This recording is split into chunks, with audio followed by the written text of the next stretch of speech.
আমাদের গ্রামের ভাষায় কথা বলে যে কোনো শেয়াল কিন্তু চায় না মুরগি খোয়াড়ের ভিতরে থাক, কারণ ওই মুরগি যদি আপনি নিরাপত্তার সাথে রাখেন, সুন্দরভাবে ওকে আটকায় রাখেন, খাঁচার ভিতরে খাবার দেন, ওর নিরাপত্তার ব্যবস্থা করেন, শেয়াল কি আপনার উপর খুশি হবে না? শেয়াল তো চায় মুরগিগুলো আপনি ছেড়ে দিবেন, ঠিকমতো খাবার দিবেন না। আপনি যখন মুরগিরে বাড়িতে ঠিকমতো খাবার দিবেন না, তখন মুরগি বাগানের মধ্যে যাবে খাবার সংগ্রহে, আর তখনই শিয়াল মশাই তার নিজের খাবারের জন্য মুরগিগুলারকে অ্যাটাক করতে পারবে, ঠিক কিনা? এজন্য বর্তমান সময়ে ওই রকম শেয়ালরূপী কিছু পুরুষ আছে, এরা চায় নারীরা অবাধে বেপরদায় রাস্তাঘাটে চলাফেরা করুক, আর এরা নারীদেরকে যেমনিভাবে মনে চায় রাস্তায় নামিয়ে বেপরদা বানিয়ে তাদের চরিত্র হনন করতে চায়, ঠিক কিনা বলে? এটা মূলত তাদের উদ্দেশ্য। এদেরকে সমর্থন দেয় কারা? এদেরকে সমর্থন দেয় নারীবাদী নামে একটা গ্রুপ আছে।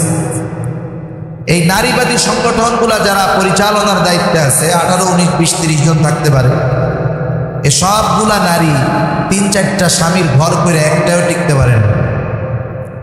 তাহলে যেই মহিলারা স্বামীর ঘরে টিকতে পারে না, এরা লাস্টে হয় নারীবাদী, ঠিক কিনা? এরা নারীবাদী হয় কারণ ও চায় অবাধ চলতে। কোনো পুরুষ এটা চাবে না সেই পুরুষ যত খারাপ হোক, তার স্ত্রী আর একটা পরপুরুষের সাথে কথা বলুক, অবাধে চলাফেরা করুক, মেলামেশা করুক। এটা স্বাভাবিক কমন সেন্স যাদের আছে, স্বাভাবিক বিবেকবোধ যাদের আছে, নৈতিকতা যাদের আছে, ন্যূনতম দ্বীনের ভীতি যাদের আছে, এরা চাবে না যে তার স্ত্রী বেপরদায় চলুক, পরপুরুষের সাথে কথা বলুক, দেখা করুক, এটা চাবে না। এটা স্বাভাবিক বিবেকবোধ বলে। আর ইসলাম তো এটা বলেই যে নারী তার সৌন্দর্য এটা শুধুমাত্র তার স্বামীর জন্য প্রকাশ করবে। এইসব কথাগুলা, ইসলামের এই পজিটিভ কথাগুলাকে কিছু মানুষ নিজেদের দিকে টেনে নিয়ে নেগেটিভভাবে মানুষের সামনে প্রেজেন্ট করে, বলতে চায় যে ইসলাম এর মাধ্যমে নারীর স্বাধীনতা হরণ করেছে। আপনার ছোট বাচ্চা ও রাস্তায় যেতে চায় বারবার, আপনি ওকে জোর করে ধরে রাখেন, মাঝে মধ্যে পিটানিও দেন, বিবেক কি বলে? এই বাচ্চাটা যদি রাস্তায় যায় দুর্ঘটনার শিকার হতে পারে, এই বাচ্চাটা যদি রাস্তায় যায় তাকে কিডন্যাপ করা হতে পারে, বিপদের আশঙ্কা আছে। এই জন্য এই বাচ্চার উপরে জোর করে হলেও, একটু পিটানি দিয়ে হলেও একে আপনি ঘরে রাখেন, ঠিক কিনা বলেন? এখন যদি কেউ এসে আপনাকে বলে যে আপনি তো বড় পাষাণ, বাচ্চাটারে পিটাইতেছেন, রাস্তায় যাইতে দেন না, এখানে আমরা কি বলবো? মায়ের চাইতে মাসির দরদ বেশি। এই ছেলেটার হেফাজতের জন্য তার বাবা তাকে বাইরে দিতে চায় না। এটা তো মহব্বতের কারণে, ভালোবাসার কারণে, নিরাপত্তার কারণে। অনুরূপভাবে কোনো বাবা তার মেয়েকে, কোনো স্বামী তার স্ত্রীকে, কোনো ভাই তার বোনকে নিরাপত্তার কারণে, মহব্বতের কারণে, ভালোবাসার কারণে বেপরদায় চলতে দেয় না, ঠিক কিনা বলে? কারণ নারীর সকল নিরাপত্তা আল্লাহ তাআলা পর্দার মধ্যে রেখে দিয়েছেন।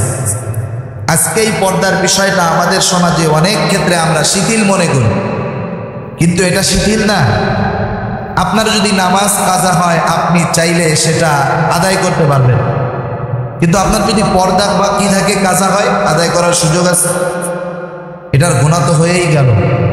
সেজন্য আল্লাহ সুবহানাহু ওয়া তাআলা পর্দার ব্যাপারে নারী পুরুষ উভয়কেই কোরআনুল কারীমের মধ্যে দিক নির্দেশনা আল্লাহ তাআলা দিয়ে দিয়েছেন।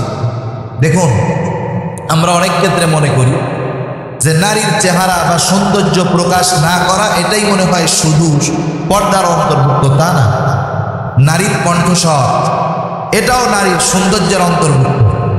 কারণ দুনিয়ার ভিতরে কত ঘটনা এরকম আছে যে একটা নারীর কণ্ঠস্বর শুনে তার প্রতি আকৃষ্ট হয়েছে, কিন্তু চেহারা দেখার পরে তার প্রতি আকর্ষণটা নষ্ট হয়ে গেছে।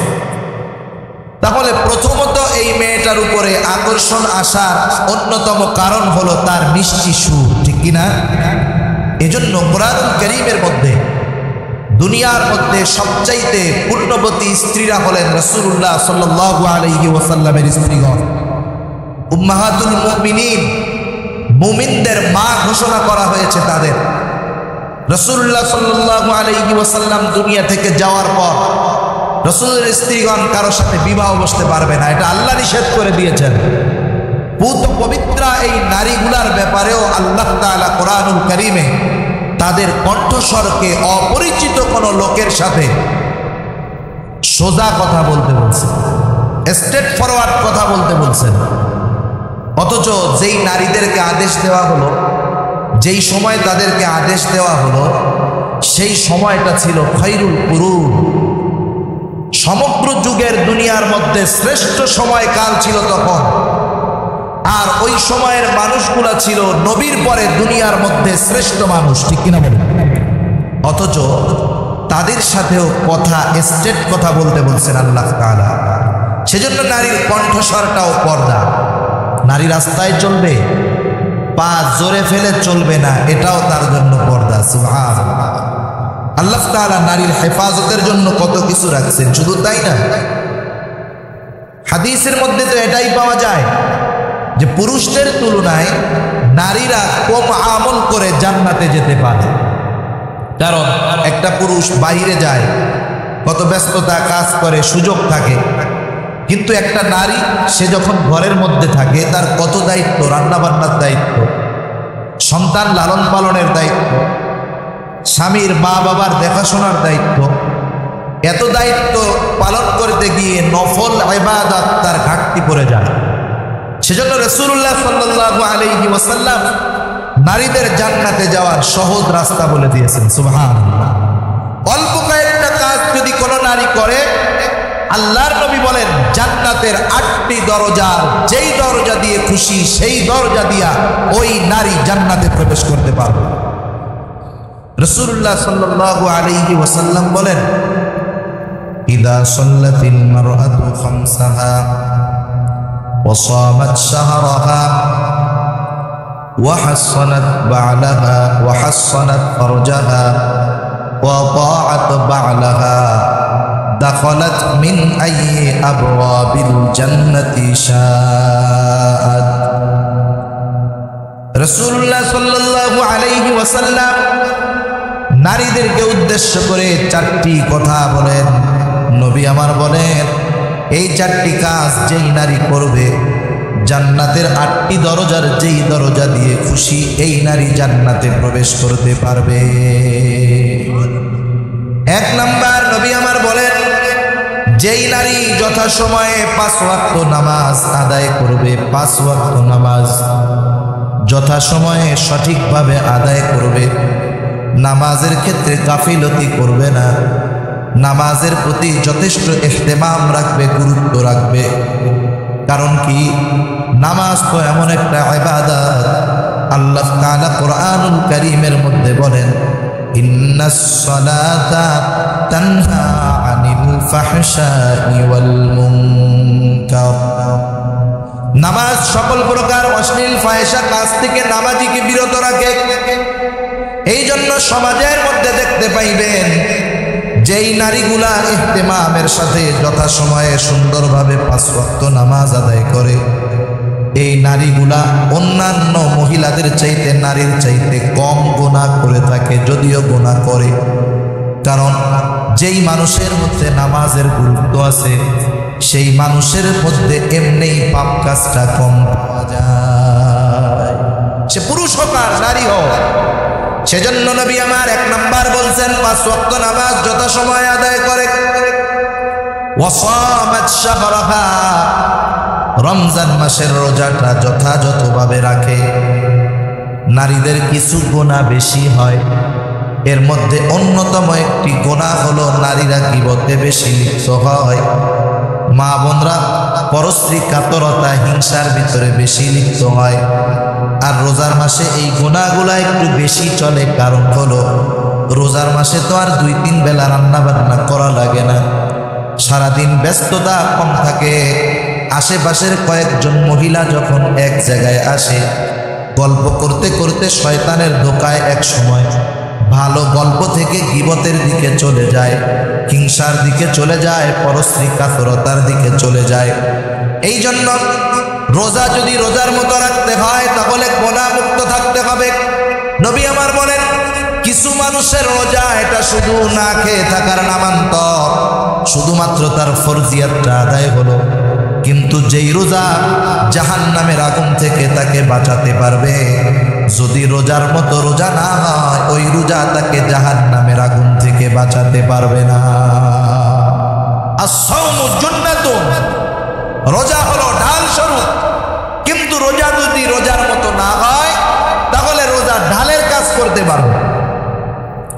সেজন্য নবী আমার গুরুত্ব দিয়েছেন যে রোজার মতো রোজা রাখে যেই নারী, তথা সারাদিন না খেয়ে থাকার নাম যে শুধু রোজা এমনটা নয়, মুখেরও রোজা আছে, চোখেরও রোজা আছে, জবানেরও রোজা আছে।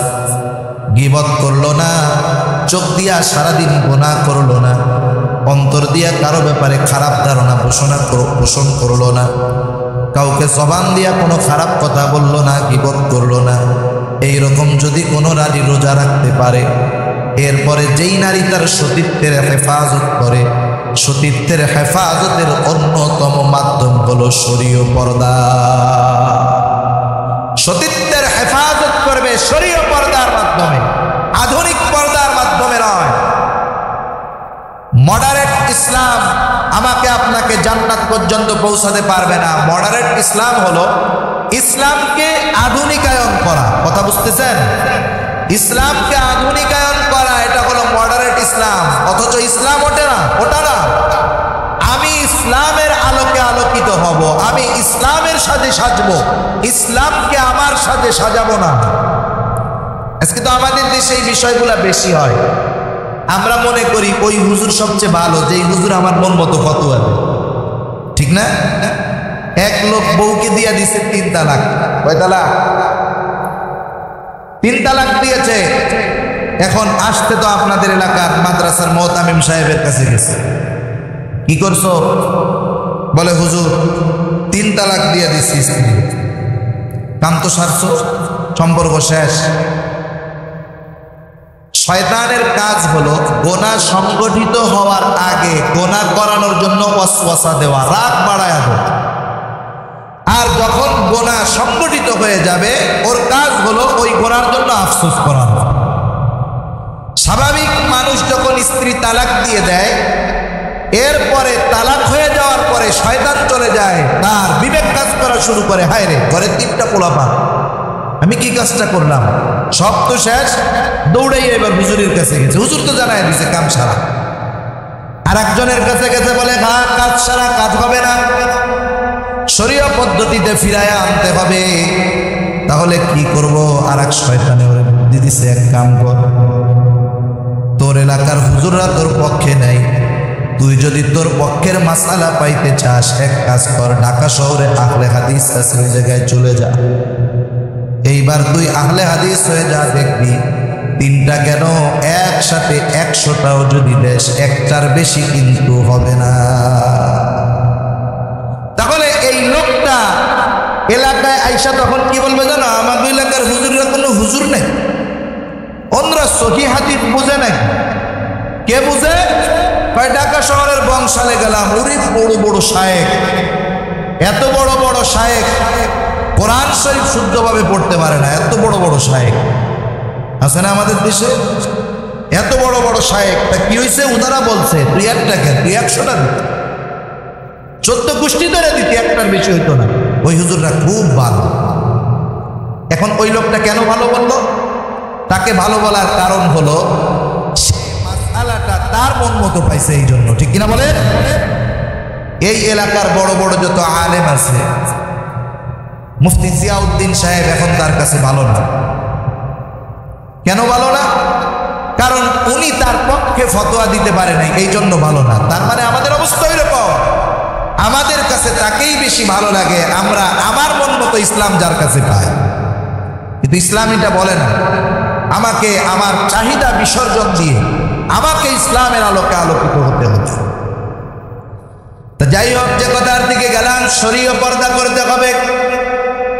যেই পদ্ধতিতে পর্দা করার জন্য অতীত থেকে বুজুর্গানে দ্বীন কোরআন হাদিসের আলোকে আমাদেরকে শিখায় গেছেন, সেই পদ্ধতিতে পর্দা যেই নারী করবে, এরপরে যখন তার বিবাহ হবে সতীত্বের হেফাজত করলো, এইবার স্বামীর ঘরে গেল, দিনদার স্বামীর আনুগত্য করল। আল্লাহর নবী আর এক হাদিসের মধ্যে বলেন, যেই নারী মারা যাওয়ার পরে তার স্বামী তার উপরে সন্তুষ্ট, ওই নারীর শেষ ঠিকানা হলো আল্লাহর জান্নাত। আল্লাহর নবী বলেন, এই চারটা কাজ যেই নারী করবে, দাখালাত মিন আই আবওয়াবিল জান্নাতি শাআত, জান্নাতের 8টি দরজা, যেই দরজা দিয়ে খুশি ওই রমণী জান্নাতের সেই দরজা দিয়ে প্রবেশ করতে পারবে। তাহলে এই 4টি শর্তের মধ্যে অন্যতম একটি শর্ত হলো পর্দা, ঠিক কিনা বলেন? তার সতীত্বের হেফাজত করা। এজন্য কোরআনুল কারীমের মধ্যে আল্লাহ তাআলা নারী পুরুষ উভয়ের পর্দার কথা গুরুত্ব সহকারে কোরআনুল কারীমের মধ্যে আল্লাহ বয়ান করে বলেন, নবীকে আপনি বলে দেন, কুল লিল মুমিনিনা ইয়াগুদ্দু মিন আবসারিহিম ওয়া ইয়াহফাযু ফুরুজাহুম যালিকা আযকা লাহুম ইন্নাল্লাহা খাবীরুম বিমা ইয়াসনাউন। প্রথম পুরুষদেরকে পর্দার আদেশ করতেছে আল্লাহ। আল্লাহ তাআলা বলতেছেন, নবীকে আপনি বলুন, লিল মুমিনিন, মুমিন পুরুষদের জন্য তথা মুমিন পুরুষদেরকে আপনি বলুন, ইয়াগুদ্দু মিন আবসারিহিম ওয়া ইয়াহফাযু ফুরুজাহুম, তারা জানি তাদের চক্ষুকে অবনমিত করে রাখে এবং তারা যেন তাদের লজ্জা স্থানকে হেফাজত করে। কোরআনুল কারীম হলো এমন একটা কিতাব, যেখানে কোনো শব্দ যদি আগে আসে তাহলে বুঝতে হবে এই শব্দটা আগে আসার কারণে একটা হিকমত আছে। যেই শব্দটা পরে, বুঝতে হবে এই শব্দটা পরে আসার কোনো কারণ আছে, হিকমত আছে। যেইখানে শব্দ এক বচন, বুঝতে হবে এখানে এক বচন ব্যবহার করার যথেষ্ট রহস্যপূর্ণ কারণ আছে। আর এই কারণগুলা আমার আপনার মতো সাধারণ লোকের চোখে পড়বে না। এই কারণগুলা তাদের চোখে পড়বে যারা সূক্ষ্মভাবে কোরআনুল কারীমের পেছনে মেহনত করে, বড় বড় মুফাসসির যারা, বুজুর্গ যারা, যাদের অন্তর চক্ষু আল্লাহ খুলে দিয়েছেন, এই মানুষগুলার চোখে ওইগুলা ধরা পড়বে, সবার চোখে পড়বে। আমার আপনার চোখে কি পড়বে? কোরআনের বাচন ভঙ্গি সুন্দর, ধারাবাহিক পড়ে গেলাম, আমি এটা মনে করব। কিন্তু আগে পরে উল্লেখ করার পেছনে বহুত কারণ আছে। যেমন একটা কারণ আপনাদের খেদমতে বলি, কোরআনের ভিতরে আল্লাহ তাআলা বলছেন, চুরি করলে হাত কেটে দিতে হবে। কতটুক করলে হাত কাটতে হবে সেটা মাসালার ব্যাপার, ও ব্যাপারে আমি যাব। আল্লাহ তাআলা বললেন, আস-সারিকু ওয়াস-সারিকাতু ফাকতাউ আইদিয়াহুমা, চোর পুরুষ আর নারী যেই হোক তার হাত কেটে দাও। এটা হলো কোরআনের আইন। আল্লাহ তাআলা আস-সারিকু এই জায়গায় পুরুষবাচক শব্দটা আগে ব্যবহার করেছেন, কিন্তু সূরা নূরের ভিতরে আল্লাহ তাআলা বলছেন, আয-যানিয়াতু ওয়াজ-যানি ফাজলিদু কুল্লা ওয়াহিদিন মিনহুমা মিআতা জালদা। জিনাকারিনী নারী পুরুষ 100 করে দৌড়া মারতে হবে। ওই জায়গায় পুরুষ শব্দ আগে আসলো, এই জায়গায় নারীবাচক শব্দটা আগে আসলো। ওইখানে পুরুষের কথা আগে চুরির ক্ষেত্রে, জেনার ক্ষেত্রে নারীর কথা আগে। কারণটা কি?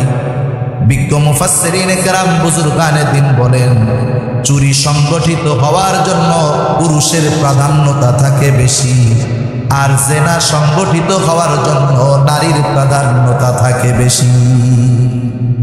আজকে যে টিজিং হয়, কোন যুবক আমাদের দেশের জোর করে স্কুল কলেজে গিয়া কোনো মেয়ে যদি বোরকা পরে চলে, তার পুরো চেহারা ঢেকে চলে, ওই চেহারা উঠাইয়া তার চেহারার দিকে তাকায় তাকে ইফটিজিং করে না, ঠিক কিনা বলেন? ইফটিজিংটা কাকে করা হয়?